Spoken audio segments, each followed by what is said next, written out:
Good morning. Welcome to Unity Church Universal. This morning the lesson is the sacred fire. There's a story about a man who went to heaven. And he asked St. Peter to see his file. And St. Peter said, "We don't usually show life files to anyone." But the man was very insistent that he just had to see his file. And so St. Peter reluctantly went to the file room and brought out his file. The man was astonished. It was a really fat file. And he thought, wow, did I accomplish all of that? And St. Peter said, well, not exactly. These are the potentials you took to earth life with you. And these were the ones that are left unused.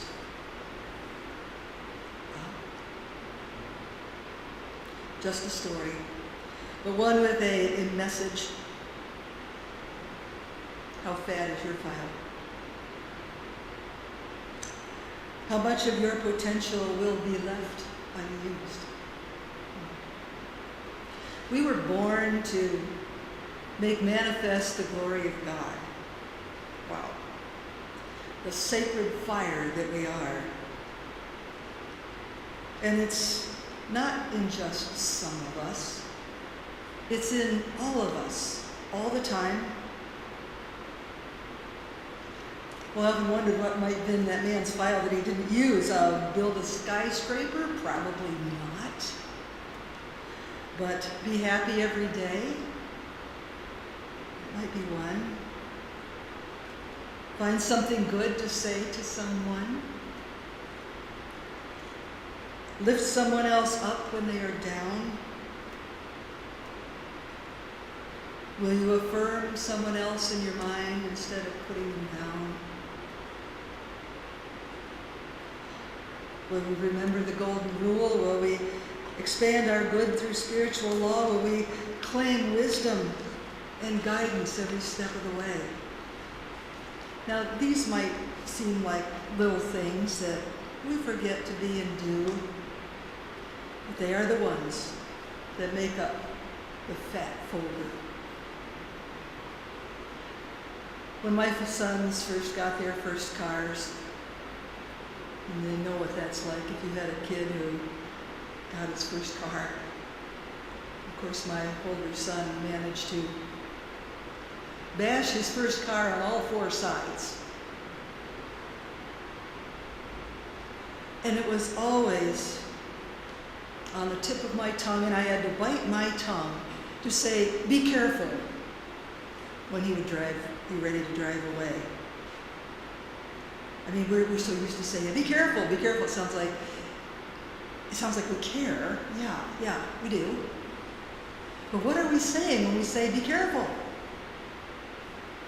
Don't have an accident. Don't have an accident. And so I had to learn to say, have a great time. Have a great time. And it would just take my mind right over all that stuff that we're used to thinking, to seeing them having a wonderful time wherever they were going. A co-worker became ill and someone said to me, well, how do you feel about that? I said, I see her whole and well and free just the way God created her. Oh. We're taught that someone will think we don't care unless we sympathize. Oh, you poor thing. I feel so bad for you.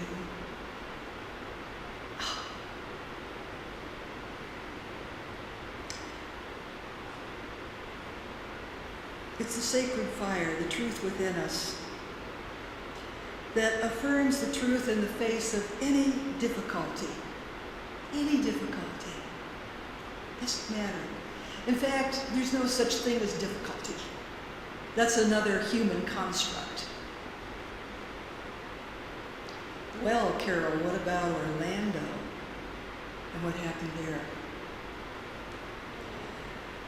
The presence and power of God is within each person there right now, lifting them up.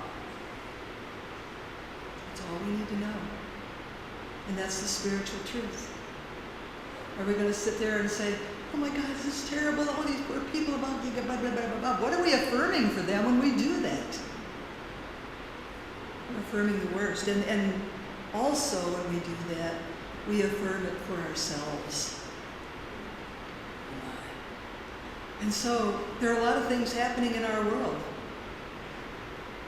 And I look at each one and say, the presence and power of God is within you right now, lifting you up. I can look at an accident happening on the side of the road and say the same thing. The presence and power of God is within you right now, lifting you up. This is what we're taught in unity, isn't it? And science of mind, and religious science, and divine science, and every other new thought pathway. That we are to see the truth and to speak the truth at all times. When the crippled man at the pool of Bethesda complained to Jesus, he says, you know, I can't get down to the pool to be healed when the angel troubles the waters because there's nobody to help me get down there. And when I do get down there, somebody else gets there before me. And I've been here for 39 years. And did Jesus say, oh, you poor thing? No. Anybody know what he said? Louder. Pick up your bed and walk. Pick up your bed and walk. Yeah. Yeah. Metaphysically, 39 years was this man's last chance because the number 40 is the time it takes to get the job done. And so for 39 years, what job was he doing? Making himself sicker and crippled and poor me and so forth. And if he had reached that 40th year, the job would have been complete. But Jesus picked him right up out of that old cycle. Pick up your bed and walk.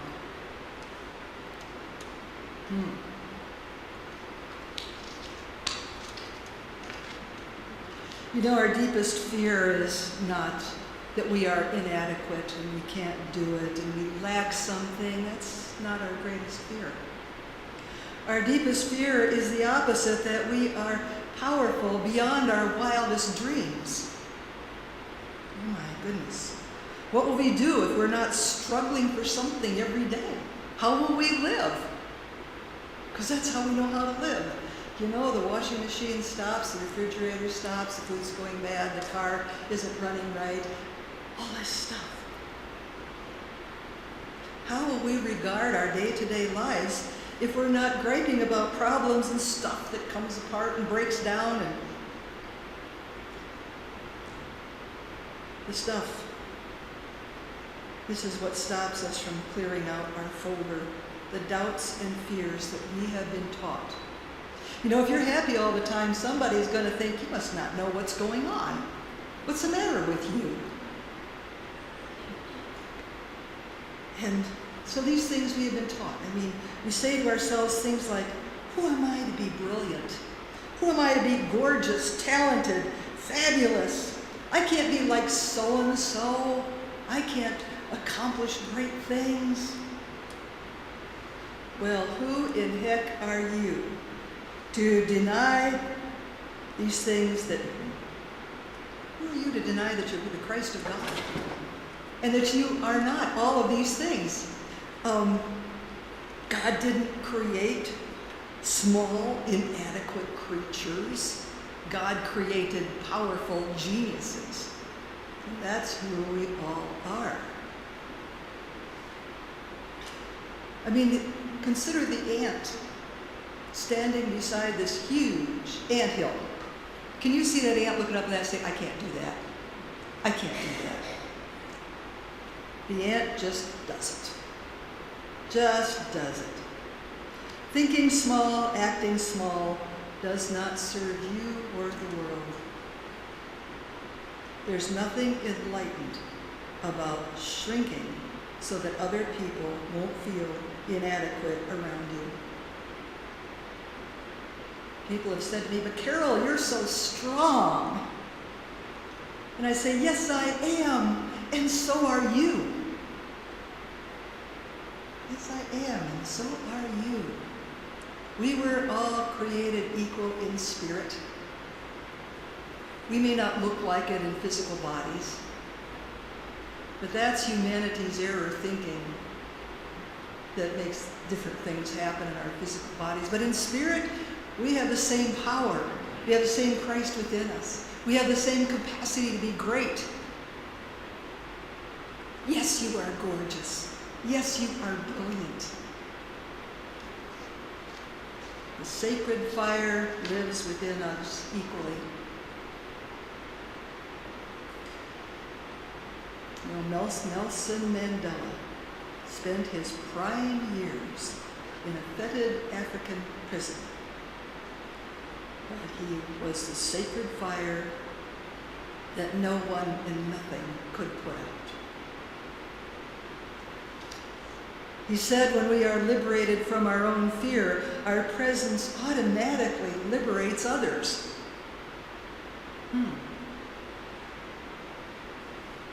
How do you feel when a doctor says, "I don't think you're going to make it"? And how do you feel when a doctor says, "You're going to be just fine, don't worry about it"? You can just feel that difference. As we let our own sacred fire blaze forth with the truth, we give other people permission to do the same. Contained within this sacred fire are encouragement, joy, spiritual truth, invincibility, to name a few. Nelson Mandela kept that flame alive all through 20 years of his prison, torture, sickness, and near death. And what is it that brought former Russian President Boris Yeltsin out of the Ural Mountains where he was born? In the Soviet Union at that time, you were not allowed to travel anywhere. You had to have a visa and a passport to go to the next town, and you were not allowed to stay there overnight. Well, Boris Yeltsin wanted to see his country. Now, you know where the Ural Mountains are. They are way to the east of Moscow and all that's going on in Russia. He wanted to see his country. So he climbed upon the top of a boxcar and rode the train through his country. Now, Russia is not exactly a warm place. And he nearly froze to death many times, and sometimes he was attacked, and robbers stole his clothes and everything he had with him, and some kind soul would find him and take him in and give him clothes and freed him. Then he'd go back and he'd get on the top of that boxcar again, and he'd start riding through his country. The story of his birth is that when the priest came to town to baptize the babies, there was this one bowl of water. And when the baptizing was done, Boris was the last baby to be baptized, and by then the water was so dirty and cloudy it looked like it was about the color of these seats. And the priest, who by then was pretty drunk, because the parents always gave the priest a drink to baptize their child, so the water was black, the priest was drunk, and they put the baby in the water and forgot about it. And finally, the mother snatched this baby out of the water. And the priest said, if he could survive that, then his name is Boris. I read his biography. It was very enlightening.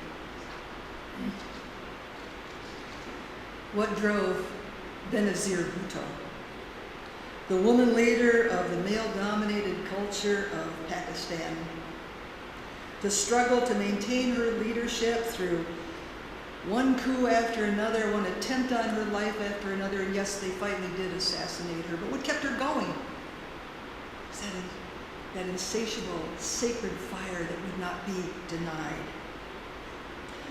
And Jesus and his followers were stalked, imprisoned, murdered, tortured, And he had that sacred fire too, that was not going to deter him from the message that he was bringing.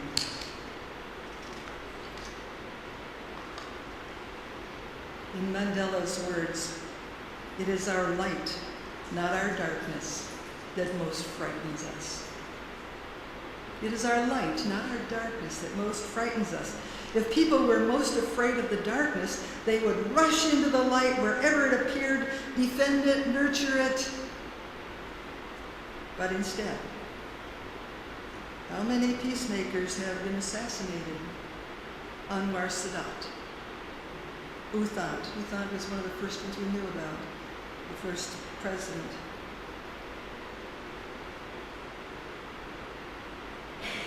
Itzhak Rabin, best peacemaker since David Ben-Gurion. Dr. Martin Luther King and countless others. This happened because the people were afraid of their light.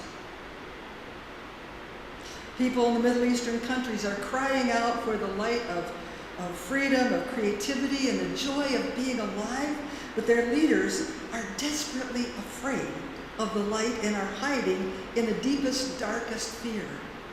In fact, those leaders would rather kill off their entire population than let the light in. I always loved it that the Dalai Lama, gentle, sweet, loving man, never spoke anything but love and laughter and the joy of being alive. Rattled the entire Chinese government. They are so scared of him that he had to leave the country because he just terrified them. But his light was going to come and free the people.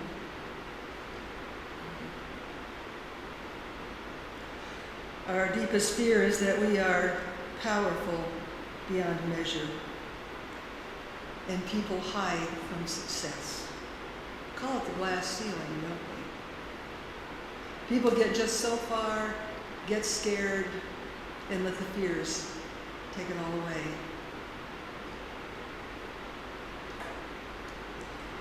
People say to themselves, well, what am I? Who am I to step forward? Someone may not like me. I might be criticized or wrongly accused. And if you want to experience that, be the minister of a church. I mean, the gossip goes around about the minister and what the minister's doing this, the minister's doing that. In churches, I got blamed for everything the last minister did, who wasn't even there, and assumed that I was doing the same thing. And just all sorts of stuff would go on in the background there. And when that kind of thing went on, I simply stood in the pulpit and taught truth. Just taught truth. They're going to get it or they're not.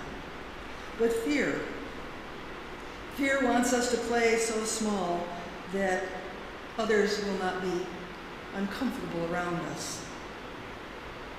We play so small that we don't scare ourselves into growing into our potential.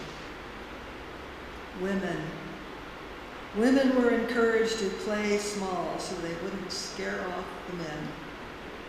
My mother said to me, "Don't win the game, Carol, or the boys won't like you." Well, actually, the boys lost too because they were deprived of the opportunity to grow and to know themselves and to understand life. So when it came to the women's movement and so forth, I said to some people, I said, no, we're not going to bash the men because they were denied their power too. There's nothing enlightened about shrinking. We were born to manifest the glory of God. Wow, what does that say? The glory of God. And if we want our message of spiritual truth, harmony, love, honoring diversity, and oneness in spirit to be out there, we have to stop being spiritual wimps. We have to let our light shine. We have to turn our sacred fire loose. We need to do more than soak it up for ourselves. This is how the AA people maintain their sobriety. They must help others with what they have learned about themselves. And the 12th step is, having had a spiritual awakening as the result of these steps, we try to carry this message to alcoholics and to practice these principles in all of our affairs. The first church I had was in Columbia, Missouri, and 50% of the congregation were AA people. What a place to start. What a party. Because I had half of the congregation that already knew how to live according to principle because their lives depended upon it. And other folks don't realize that their lives also depend upon living principle. AA has been one of the most powerful movements, carrying a healing, freeing message to all who would hear it. The sacred fire is in each one of us, and we must liberate ourselves from fear and use this fire to liberate others. We do it by living it so well that others say, "Hey, I want what you've got. I want what you've got." Yeah. People are so often asking, why aren't unity churches and centers filled to overflowing? There must be tens of thousands of people hungry for spiritual truth. There are. They're out there looking for what we have. And we aren't going to be standing on the street corner preaching. It's not quite who we are. We are facing some of the greatest challenges our world has ever known through human strife and planetary upheaval. And we must make manifest in our lives the sacred fire that is within us. In unity, we want to think, speak, and the truth that we know. We are powerful beyond measure, brilliant, talented, gorgeous, fabulous, geniuses, children of the Most High. We must be liberated from fear and fan the flames of the sacred fire within us and empty the folder of our unused potential.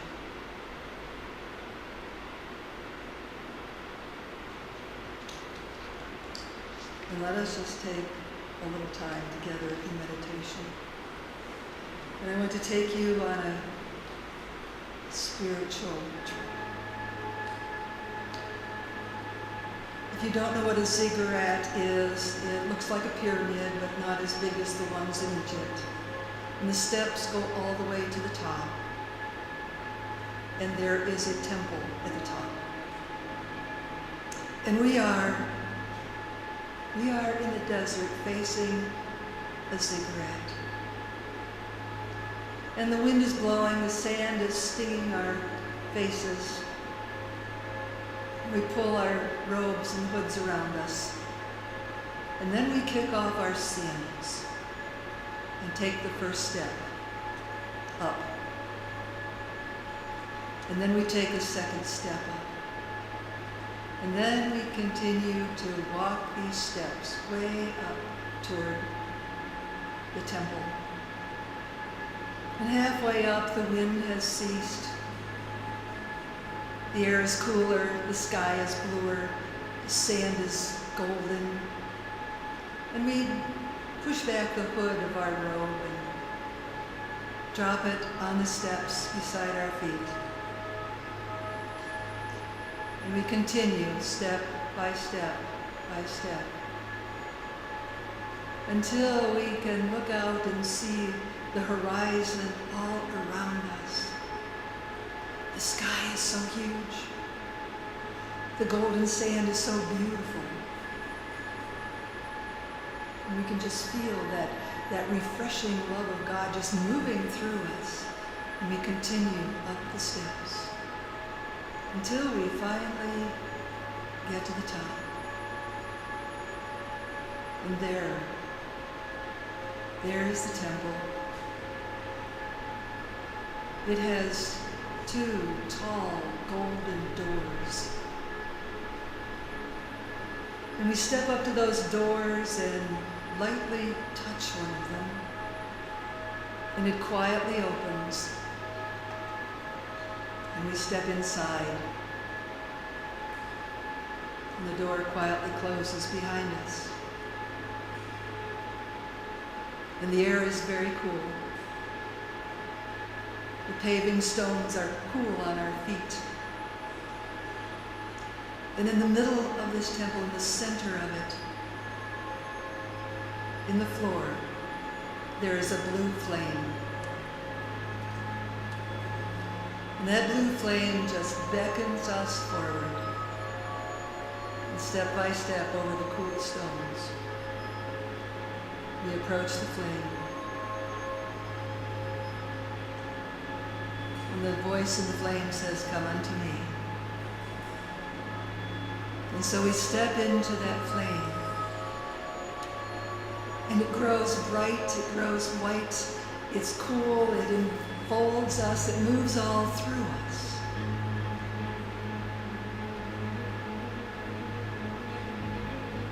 And it begins to burn away the darkness, to banish the error thinking. All that is not of God simply disappears into that flame. And we feel lighter and brighter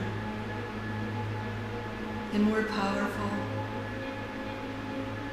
and more in love, peaceful.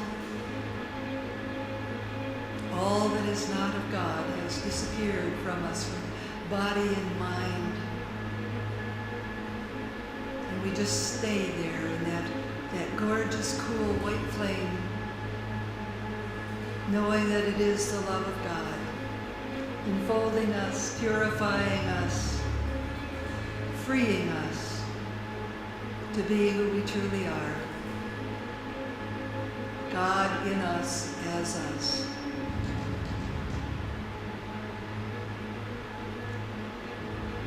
And feeling this wondrous place.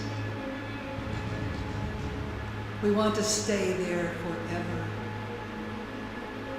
But we know that we must carry that light with us. And that white light starts to move back down into the blue flame on the floor where it started. And we turn and we walk slowly away over those cool paving stones of the floor, reveling in the wonder of truly being free, of truly being God, and truly being a co-creator with God. And we walk to the doors which just swing open out into the bright light of day. And we step outside of the door. We turn with our hands together and we bow. And the doors swing closed. And we look around until our eyes become accustomed to the bright sunlight, the bright sky, the gold of the sand, and the glory of where we are. We take the first step down, and the second step down, bringing the light with us. And we continue on down the steps. We come to the place where our robe is lying on the steps where we left it. And we bend down and we pick it up carefully. We shake the sand out of it. We put it around our shoulders. And continue back down the steps until we can feel the heat of the day, the wind blowing, the sand blowing. And when we reach the bottom, we slip our feet back into the sands. and we look around, we ask to be guided on our spiritual path. But we are no longer seeking God, we are God. And so we go forth seeking mankind to bring them the truth that sets them free, to bring them the awareness of the sacred fire within them. And what a joyful task we have. And we move joyfully on, knowing that all is well.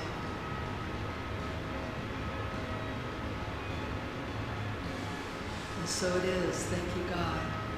Amen.